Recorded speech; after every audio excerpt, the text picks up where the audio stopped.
Good morning, सुप्रभात, केम छो, सलाम। उम्मीद है आप सब लोग बेहतर होंगे, अपना ध्यान रख रहे होंगे।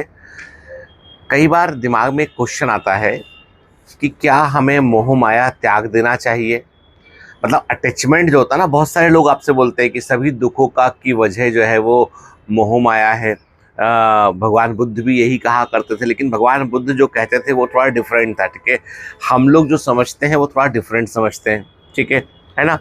और मैं कई बार है ना, मुझसे कई लोग क्वेश्चन करते हैं, इस बारे में पूछते भी हैं। मैं थोड़ा सा आपसे विस्तार से बात करूंगा आज मैं। क्वेश्चन करते हैं कई बार लोग कि साहब हम जो है वो मतलब इस अ, जो कुछ भी आसपास अपने है वो सब मटेरियलिस्टिक है वो। ठीक है ना। क्या मायना है इसका? क्यों कुछ अचीव करें हम, जब जाना ही है इस धरती से सब कुछ। ठीक है, कुछ भी स्थायी नहीं है, तो क्यों प्रयास करना।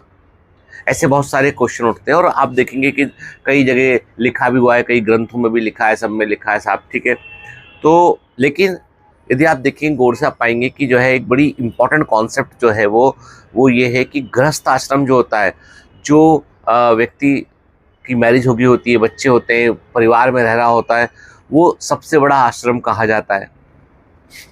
एक बहुत पुरानी स्टोरी है। स्टोरी ये है कि एक बार क्या होता है कि एक गुरु होते हैं, उनका वो बहुत प्रसिद्ध गुरु होते हैं, उनका एक शिष्य होता है जो उनका बहुत क्लोज होता है। ठीक है, और वो गुरु उसी शिष्य के साथ रह रहे होते हैं। ठीक है, एक दिन गुरुजी बोलते हैं कि मुझे तीर्थ यात्रा पर जाना है। तो शिष्य दुखी हो जाता है, क्योंकि उस जमाने में तीर्थ यात्रा का मतलब ये था कि आपको जो है वो हिमालय पर जाना है, कहीं जाना है आपको, तो पूरा जंगलों को क्रॉस करके, यहाँ पे जंगली जानवर हुआ करते थे, रास्ते में लुटेरे हुआ करते थे, कोई वाहन तो होता नहीं था, पैदल चलना पड़ता था, बीमार होने पर कई बार व्यक्ति नहीं बच पाया करता था। तो कहने का मतलब था कि पहले के ज़माने में तीर्थ यात्रा का मतलब, बहुत पुरानी बात है, का मतलब ये था कि रिस्क है जान की, पता नहीं आदमी वापस आएगा या नहीं आएगा। शिष्य दुखी हो जाता है, तो गुरुजी बोलते हैं तुम दुखी मत हो भाई, देखो ऐसा है कि मोह माया ही सबसे बड़ा जंजाल है, जो जंजीर है हमारे पास में। तुम मुझसे मोह मत रखो, मैं आऊँगा, मैं तीर्थ यात्रा पर जा रहा हूँ, यदि मैं जिंदा रहा तो जरूर तुमसे मिलने आऊँगा, नहीं तो कोई बात नहीं, तुम अपने ज्ञान प्राप्त करना। शिष्य कहता है कि गुरुजी बोल गए कि मोह माया त्याग देना है, सिर्फ ज्ञान पर अपना ध्यान लगाना है। गुरुजी चले जाते हैं, शिष्य बहुत दुखी होता है। अगले दिन उसको रोना भी आ रहा होता है कि सालों हम लोग साथ रहे आश्रम में, आज खाली आश्रम, अकेला मैं हूँ। पूरे समय उसे याद आती, गुरुजी यहाँ बैठा करते थे, गुरुजी वहाँ बैठा करते थे। तो वो सोचता है कि गुरुजी की लास्ट लर्निंग ये थी कि मोह को त्याग दो। तो वो अपने आश्रम में आग लगा देता है, पूरा जला देता है उस आश्रम को। जलाने के बाद जो कहता है अब सब मिट गया इसमें से, अब ये गाँव छोड़ देता हूँ मैं, ताकि बार बार याद ना आए मुझे। वो गाँव छोड़कर दूसरे गाँव पहुँच जाता है। दूसरे गाँव जब पहुँचता है वहाँ पर, तो रास्ते में वो सोचता है मन में कि मेरे पास जो वस्त्र हैं, कपड़े हैं, ये भी तो मुझे गुरुजी ने दिलाए थे, ये भी मुझे उनकी याद दिलाते हैं। तो उसमें से एक छोटा सा वस्त्र, बहुत थोड़ा सा कपड़ा छोड़ के बाकी सब कपड़े भी त्याग देता है वो। ऑलमोस्ट वो नग्न अवस्था में होता है, बहुत थोड़ा कपड़ा लगा पहना होता है। गांव पहुंचता है तो गांव के लोग बोलते हैं भाई कोई साधु महात्मा आए होंगे ये। तो गांव के लोग देखते हैं कि भाई कि जाता है वो, वहाँ कहीं मंदिर में जाकर रुक जाता है। अगले दिन सुबह लोगों के घर मांगने जाता है, तो लोग देखते हैं कि भाई कि ये साधु महात्मा है, लेकिन इनके पास कपड़े नहीं है। तो गांव का एक बुजुर्ग व्यक्ति बोलता है कि भाई ऐसा है कि साधु जी, एक वस्त्र आप हमसे स्वीकार कर लीजिए, कपड़ा ले लीजिए। तो बोलते नहीं साहब, हमने सब त्याग दिया है। बोले जी वो तो अच्छी बात है, लेकिन आप मांगने जाते हैं, घर में महिलाएं बच्चे सब होते हैं, थोड़ा सा अच्छा नहीं लगता है, तो आप एक कपड़ा हमारे कहने पर स्वीकार कर लीजिए। तो बढ़िया एक रेशम का अच्छा सा कपड़ा उसको वो दे देते हैं, मतलब अच्छा सा लोइन, अच्छा वाला मलमल का कपड़ा दे देते हैं। तो वो कपड़ा लेके चला जाता है। भाई अगले दिन वो कपड़ा दूसरा वो उनका जो जो महात्मा होता, अब महात्मा बोलेंगे अपन उसको, शिष्य अब महात्मा बन चुका है, तो वो उस कपड़े को लपेट के मांगने जाता है। ठीक है, अब लोगों को ठीक लगता है, चलो ठीक है भाई, कपड़े तो पहने कम से कम, ये वो दे देते हैं उनको, जो भी वो को मांग के खाते थे। तो कोई पूछता भी उनसे कि आप काम क्यों नहीं करते हो। बोला नहीं साहब, हम काम करेंगे तो हम मोह माया में फंस जाएंगे, इसलिए हम काम नहीं करते, हम मांग कर खाते हैं। ठीक है, बाकी दिन भर हम ब्रह्म ज्ञान की तलाश में लगे रहते हैं। अच्छा ठीक है, एक रात जो वो शिष्य सो रहा होता है, तो एक चूहा आता है और चूहा उसका कपड़ा खा लेता है। बहुत जगह छेद, ग्रुप, अब 3-4 चूहे का ग्रुप होता है, वो उसके कपड़े में छेद करता है। आधी रात को नींद खुलती है, आवाज सुन के इसको देखता है, पूरा कपड़ा खा चुके चूहा, वो जगह जगह जगह जगह छेद कर दिए कपड़े में। अब बहुत दुखी होता है कि वो एक ही कपड़ा था उसका, वो भी खा गया, और पुराना कपड़ा पता नहीं कहाँ चला गया, छोटा सा कस पड़ा था।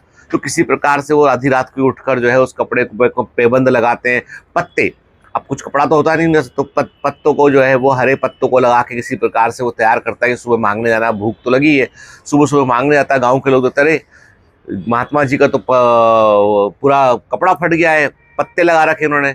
गांव वाले बोलते हैं साहब क्या घटना घटी, तो बताते हैं अब चूहे हुए आए थे, ऐसा हुआ। तो गांव का बुजुर्ग आदमी बोलता है एक काम करो, हम आपको 2-3 जोड़ कपड़ा देते हैं ताकि कभी दिक्कत हो तो आप समस्या को से निपट सके बाहर आप। और दूसरा ये है कि हम आपको एक बिल्ली देते हैं, क्योंकि बिल्ली के प्रेजेंस में चूहे नहीं आएंगे, वहां पे आएंगे तो खा जाएगी बिल्ली पकड़ के, तो आप जो है वो सुरक्षित रहेंगे। तो ठीक है, बिल्ली लेकर और कपड़े लेके वो महात्मा जी वापस घर आते हैं अपने, मतलब पेड़ के नीचे रहा करते थे, वहां जाते हैं। अब बिल्ली जो है वो चूहे, रात के समय चूहे फिर से आते हैं कपड़ा देख के, तो बिल्ली जो है, क्योंकि वो तो पेड़ के नीचे रह रहे थे, तो बिल्ली जो है उन चूहों को पकड़ के खा जाती है। महात्मा जी बोलते हैं चलो बढ़िया हुआ कि अपनी समस्या से अपना पाप भी नहीं लगा, क्योंकि बिल्ली का धर्म है चूहा खाना, उसका काम ही वही है, तो कोई दिक्कत नहीं। अब वो महात्मा जी देखते हैं कि भाई जो है वो बिल्ली भी साथ में है, कपड़े भी हैं, कोई दिक्कत नहीं, कपड़े बढ़िया पहनते हैं, एक कपड़ा पहनते हैं अगले दिन एक कपड़ा धोते हैं, सुखाते हैं, सब बढ़िया चल रहा था। लेकिन बिल्ली एक दिन बीमार पड़ जाती है, उदास हो जाती है, तो वो सोचती और चूहों के पीछे पड़ना बंद कर देती है वो। तो वो जाता है महात्मा से, बोलते हैं जाके गाँव के व्यक्ति से पूछते हैं बिल्ली मेरी तो आजकल अजीब सा व्यवहार कर रही है वो। तो बोलते हैं भाई एक काम करो, जो आपकी बिल्ली है ना उसने दूध पीने की हैबिट होती है इन बिल्लियों को, तो दूध ले जाओ यहाँ से, दूध पिलाओगे तो ठीक रहेगी बिल्ली। महात्मा जी जो है वो एक लोटे में एक छोटा सा मटके का गगरा होता है, उसमें दूध लेके जाते हैं, बिल्ली उनकी दूध पीती है और बिल्ली खुश। अब बोलते हैं महात्मा जी बोलते हैं मैंने सालों से, जब से बचपन से बड़ा हुआ, मैंने कभी जो है वो दूध नहीं चखा मैंने, क्योंकि मैं तो आश्रम में रहा करता था, तो क्यों ना मैं भी दूध पीकर देखूं। अगले दिन जाते हैं, गाँव वालों से बोलते हैं थोड़ा दूध मेरे को भी दे देना। गाँव वाले बोलते हैं देखो अब आपको दूध देंगे, बिल्ली को दूध देंगे, इससे बेहतर ये है कि एक गाय हम आपको दान कर देते हैं। गाय दान कर देंगे तो गाय आपको रोज आना भी नहीं पड़ेगा मांगने के लिए, दूध वहीं निकालना वहीं पीना, बिल्ली को भी पिलाना, बढ़िया रहेगा। तो कोई गांव में गाय दान करता है। अब महात्मा जी के पास गाय आ गई, एक बिल्ली ऑलरेडी थी, कुछ कपड़े थे उनके पास में, महात्मा जी गाय से दूध निकालते हैं, सब कुछ करते हैं, और उसके बाद दूध बच भी जाता है, बचे दूध का दही बना लेते हैं वो, ठीक है, इसको उसको दही दे देते हैं। लेकिन महात्मा जी क्या देखते हैं, वो देखते हैं कि सुबह उठता हूँ, उसको चारा खिलाता हूँ, बिल्ली का ध्यान रखता हूँ, कपड़े धोता हूँ, तो मेरे को थोड़ा टाइम कम पड़ रहा है। तो गांव वालों से जाके बोलते हैं कि मेरे को ब्रह्म ज्ञान की तलाश थी, मुझे समय कम पड़ रहा है, वो तो मैं क्या करूँ। गांव वाले बोलते हैं नौकरानी रख लो, मैड। तो कोई गाँव की लड़की होती है, उसको बोलते हैं कि तुम इनका ध्यान रखो महात्मा जी का, वो चली जाती। महीना भर पूरा होता है, वो नौकरानी बोलती है, सब पूरा काम करती है, सब ध्यान रखती है, ये ध्यान कर रहे होते हैं अपना। नौकरानी बोलती है सैलरी आपको कुछ तो वेतन देना पड़ेगा मेरे को। तो वो गांव में जाके बोलते हैं वो तो वेतन मांग रही है। बोले हाँ, वो काम करेगा कोई आदमी तो वेतन तो देना पड़ेगा तुमको। क्या करूँ मैं? बोले एक काम करो, तुम शादी कर लो उससे। गांव का बुजुर्ग व्यक्ति बोलता है महात्मा जी शादी कर लो उससे, शादी कर लोगे ना तो क्या है वो फ्री में काम हो जाएगा। ठीक है, ये इंडिया में यही हालत है। तो महात्मा जी शादी कर लेते हैं उससे। अब वो वाइफ बन गई उनकी, पूरा ध्यान रखती है, लेकिन बोलती देखो आप सुनिए जी, अब आप महात्मा नहीं मेरे पति हैं, और मैं पेड़ के नीचे नहीं रहूंगी, मेरे को झोपड़ी बना के दो एक, और ढंग की झोपड़ी। सबकी मेरी सब सहेलियां और मेरी सब बहनें चिढ़ाती मुझे। तो महात्मा जी पशु पेश में चलो ठीक है भाई, झोपड़ी बनाए थे, झोपड़ी बनाते बोलते नहीं इसमें किचन अलग करो, झोपड़ी में इसमें जो है अपना कमरा अलग करो, इसमें एक बैठक खाना अलग करो, इसमें एक आंगन बनाओ। तो महात्मा जी बहुत मेहनत करते हैं, दिन रात लगे रहते हैं, झोपड़ी बन जाती है। अब झोपड़ी बनाने के लिए उनको कुछ लकड़ी वकड़ी सब चाहिए उनको, तो कर्जा लेना पड़ता है। जब शादी किसी लड़की से उसके रिश्तेदार आते हैं तो उनको खिलाने पिलाने के लिए भी कर्जा लेना पड़ता है। तो गांव के एक साहूकार का थोड़ा सा कर्जा उनके ऊपर हो जाता है। ठीक है, साहूकार आके बोलता है कि भाई ऐसा है महात्मा जी, जो भी मांगते हो ना उसमें से थोड़ा बचा लिया करो, ताकि मेरा ब्याज तो चुक जाए, मूलधन पता नहीं कैसे चुका पाओगे। तो वो कहते हैं गांव के बुजुर्ग व्यक्ति के पास जाते हैं, महात्मा जी बोलते हैं कि साहब ऐसा ऐसा है कि ये सब कार्यक्रम करने में थोड़ा कर्जा हो गया, मैं क्या करूं। तो गांव का बुजुर्ग व्यक्ति कहता है एक काम करो, तुम जो दही बनाते हो ना बचे दूध का, दही मत बनाओ, तुम घी बनाओ उससे, और घी को हाट में जाके सप्ताह में एक बार बेच दिया करो, कुछ पैसे आएंगे साहूकार को चुका देना। महात्मा जी वही करते हैं। अब वो दही मक्खन बनाते हैं, घी बनाते हैं, घी को बाजार में जाके बेच देते हैं। अब लेकिन वो घी का जो बिक्री का जो अमाउंट पैसा आता है ना थोड़ा कम होता है। तो साहूकार बोलता है कि यार देखो तुम ऐसे तो हमारा कर्जा कभी चुका ही नहीं पाओगे, एक काम करो थोड़ा कर्जा और लो, 2 गाय और रख लो, उससे ज़्यादा ज़्यादा घी बनेगा, घी बिकेगा तो मेरे पास ज़्यादा पैसा आएगा। अब महात्मा जी उससे थोड़ा कर्जा और ले लेते हैं, 3 गाय हो गई, 4 गाय हो गई। अब उससे दूध निकालते हैं, दही बनाते हैं, घी बनाते हैं, घी जाके बेचते हैं, पैसा आता है, पैसा साहूकार को देते हैं। और तभी वो कहते हैं कि यार कई बार घी बिक नहीं पाता है क्योंकि वहाँ पे कई लोग आते हैं, कई लोग सब जैसा, सबका घी एक जैसी होता है ऑलमोस्ट, तो मतलब बेचने में बड़ी मेहनत जाती है, मेरे को समय ही नहीं मिलता। तो वो कहता है, साहूकार कहता है काम करो, थोड़ा कर्जा और लो मुझसे और मिठाई की दुकान खोल लो, ठीक है। और आप, तुम्हारी वाइफ को हम जानते हैं गाँव में वो पली बड़ी है, वो मिठाई अच्छी बनाती है, वो तुम मदद कर देना। तो अब गाँव में मिठाई की दुकान खुल जाती है, हाट में मिठाई भी बेचते हैं जाके महात्मा जी, घी सबसे बढ़िया वाली मिठाई बनाते हैं, वो खोए की अच्छी मिठाई बनती है और मिठाई पॉपुलर हो जाती है, धंधा चल निकलता है। तो और भी लोग चाहिए, मिठाई की डिमांड बढ़ गई है तो कुछ नौकर रख लेते हैं, वो 50-60 गाय हो जाती हैं, दिन भर सुबह से लेकर शाम तक यही मिठाई का ये सब कार्यक्रम चल रहा होता है। अब महात्मा जी पूर्णतः सेठ बन जाते हैं, बड़ी सी हवेली हो जाती है उनकी, 25-40 नौकर काम कर रहे हैं, 50-100 गाय हैं उनके पास में, मिठाई की एक दुकान इस गांव में, एक दूसरे गांव में, एक तीसरे गांव में दुकान है, दुकानों में माल जा रहा है, आ रहा है। और अब बच्चे भी हो गए हैं, आंगन में बच्चे भी कर रहे, बच्चे भी खेल रहे हैं, ठीक है ना। तो कहने का मतलब ये कि महात्मा जी बन जाते हैं सेठ। अब ये पूरी कहानी घट रही होती है, बड़ा सा उनकी झोपड़ी की जगह बड़ा सा घर बन जाता है, घर पक्का वाला घर बन जाता है। और अब जब वो महात्मा जी वो तीर्थ यात्रा पे जो सबसे पहले इनके गुरुजी गए थे ना, वो गुरुजी 15 साल के बाद लौट के आते हैं, टेनिंग टेनिंग एंट्री होती है उनकी। जब गुरुजी लौट के आते हैं तो गुरुजी देखते हैं कि अरे साहब वो हमारा शिष्य कहाँ गया। तो गाँव वाले बताते हैं वो शिष्य में से नहीं, अब तो बहुत बड़ा स्ट्रेटेजी बन गया, धन्ना सेठ बन गया यहाँ का, जाके देखो जरा, मिठाई की दुकान उन्हीं की है। गुरुजी पहुंचते हैं, देखते हैं बढ़िया जलेबी की खुशबू आ रही है, अच्छी सी मतलब लोग, कई लोग काम कर रहे हैं। और बीच में एक बड़ा सा कुर्सी लगा, उसमें एक आदमी बैठा हुआ है, मिडिल एज का आदमी बैठा हुआ है, अपने हाथ में हीरे की अंगूठी पहने हुई है, अपने सिर में कुछ गिने चुने बाल बचे हैं, उनको सहला रहा है बैठ के। 2 बच्चे बाहर खेल रहे हैं, वहाँ वाइफ बैठी हुई है, वाइफ की कुछ सहेलियाँ हैं, वो कुछ कार्ड वार्ड खेल रहे हैं और हंसी टिटोली का माहौल चल रहा है। तो महात्मा जी पूछते ये पहचान। इतने में वो सेठ जी जो महात्मा जी जो सेठ जी बन चुके थे, वो अपने गुरुजी को देख लेते हैं, बोले अरे गुरुजी, दौड़ के आते, पैर छूते हैं। वो तो तुम हो? हाँ मैं हूँ, मैं गुरुजी मैं हूँ। आप तीर्थ पे गए थे ना मुझे छोड़ के, तुमको तो मैंने कहा था तुम मोह त्याग देना, मोह माया त्याग देना। तुम तो ये पूरा का पूरा इतना बड़ा प्रपंच करके बैठे हो, इतने सारा कारोबार तो आज चल रहा है, तुम्हें शिक्षा का क्या हुआ, ब्रह्म ज्ञान का क्या हुआ? लगे अरे सर गुरुजी वो क्या है कि वो है ना, किसी ने मुझे कपड़ा गिफ्ट कर दिया था, उस कपड़े को चूहा खा गया था, पूरी कहानी सुनाता है, इसलिए मैं सेठ बन गया। तो गुरुजी बोलते तुम्हारे ज्ञान का क्या हुआ? लगा साहब गुरुजी क्या करेंगे ज्ञान का? बोले नहीं क्या करेंगे से क्या मतलब ज्ञान का, हम बहुत नाराज है तुमसे, तुमने अपने जीवन में कुछ भी नहीं किया, तुमने जीवन व्यर्थ कर दिया ये वाला।